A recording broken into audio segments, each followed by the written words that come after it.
Quand les entrailles de la Terre se réveillent, il n'est jamais bon d'être à proximité. Une éruption volcanique est l'événement le plus destructeur qui puisse se produire sur Terre aujourd'hui. Les volcans les plus dangereux sont si grands qu'on peut ne pas se rendre compte qu'on est pile dessus. La plupart des visiteurs ne savent pas qu'ils se trouvent sur un des plus grands volcans en activité du monde. Quand un supervolcan se réveille, c'est toute la vie sur Terre qui est en danger. L'éruption d'un supervolcan est peut-être le type de cataclysme qui par le passé a déjà failli provoquer l'extinction de l'espèce humaine.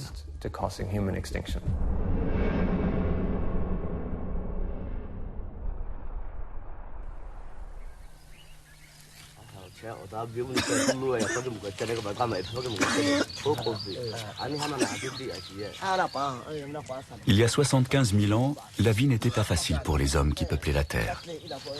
Une des périodes glaciaires récurrentes venait de commencer.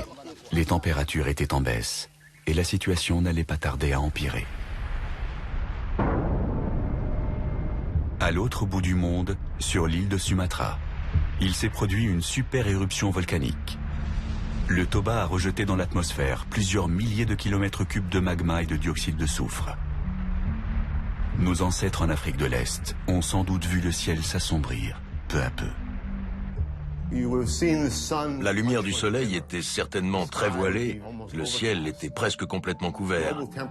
La température mondiale a chuté, devenant négative au niveau de l'équateur.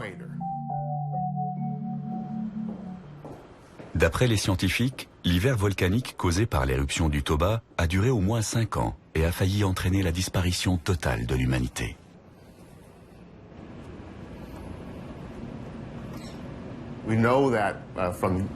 Les études génétiques modernes ont montré qu'il y a eu une diminution des populations humaines il y a environ 75 000 ans, ce qui correspond sensiblement au moment de l'éruption du Toba.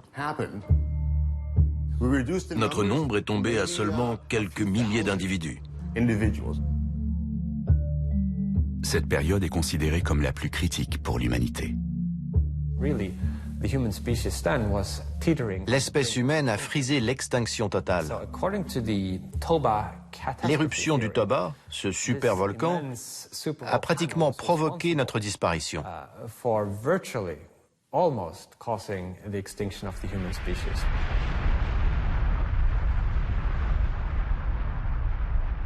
Mais des éruptions aussi violentes n'appartiennent pas au passé. On a recensé une dizaine de supervolcans encore en activité aujourd'hui.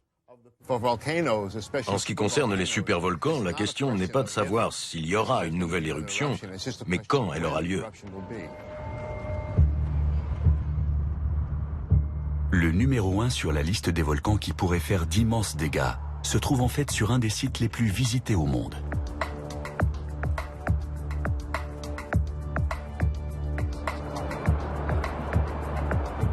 Chaque année, 3 millions de touristes se rendent à Yellowstone, aux États-Unis, afin d'admirer les paysages et la faune sauvage. Mais beaucoup ignorent qu'ils se promènent sur l'un des volcans les plus actifs de la planète. Pour la plupart des gens, qui dit volcan, dit éruption de matière dans toutes les directions, qui retombe sur un relief escarpé de forme conique. Une caldeira se forme quand une telle quantité de matière est éjectée, 1 millier de kilomètres cubes, que le sol s'affaisse et que ça forme une immense dépression.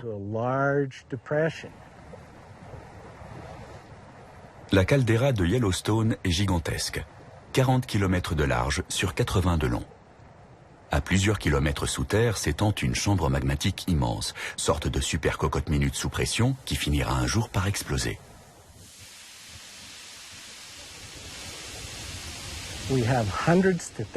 Il y a des centaines, voire des milliers de séismes par an.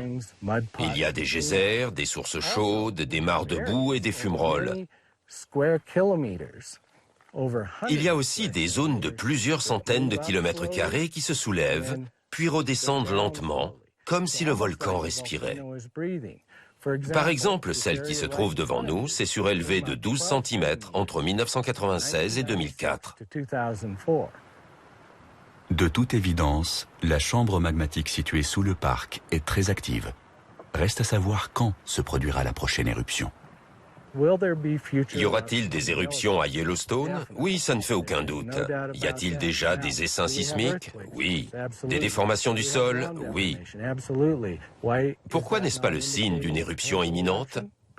Parce que ça touche différentes zones. Et ce n'est pas causé par des mouvements du magma en un point précis. Malheureusement, ces propos rassurants ne sont que des conjectures, car les géologues savent très peu de choses sur le comportement d'un supervolcan avant une éruption. On n'a aucune expérience d'éruption volcanique de cette ampleur. Dans le cas qui nous intéresse, on ignore si ça arrivera dans une semaine, 1 an, 1000 ans ou 10 000 ans. On est incapable de prédire la date de la prochaine super-éruption à Yellowstone. On sait cependant que ce supervolcan s'est toujours réveillé avec une ponctualité étonnante. Il a un cycle éruptif très régulier, à peu près tous les 600 000 ans. La dernière éruption a eu lieu il y a un peu plus de 600 000 ans. Donc, si on se réfère à son comportement passé, on peut dire qu'il est en retard pour la prochaine. Quand ce moment sera venu, la Terre s'ouvrira et la lave commencera à jaillir. D'abord à un endroit, puis à plusieurs, jusqu'à ce qu'une ligne de fissure provoque l'effondrement du couvercle et que la chambre magmatique explose.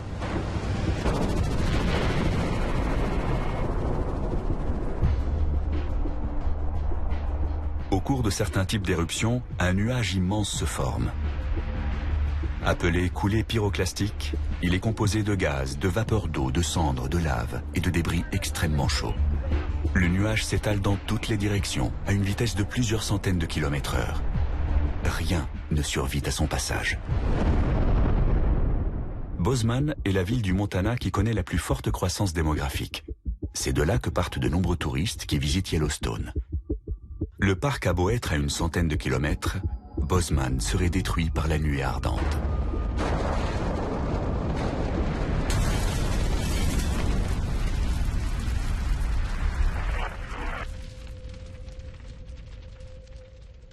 Le nuage, chargé des particules les plus fines, atteindrait une altitude de 25 000 mètres et s'étendrait lentement dans toute l'atmosphère.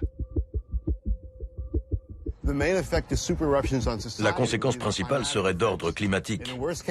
En imaginant le pire, il y aurait peut-être 5 ou 6 années pendant lesquelles la période de croissance serait diminuée, voire réduite à néant. Or, pour l'instant, on ne dispose pas de réserves de nourriture suffisantes qui nous permettraient de faire face à une situation de ce genre.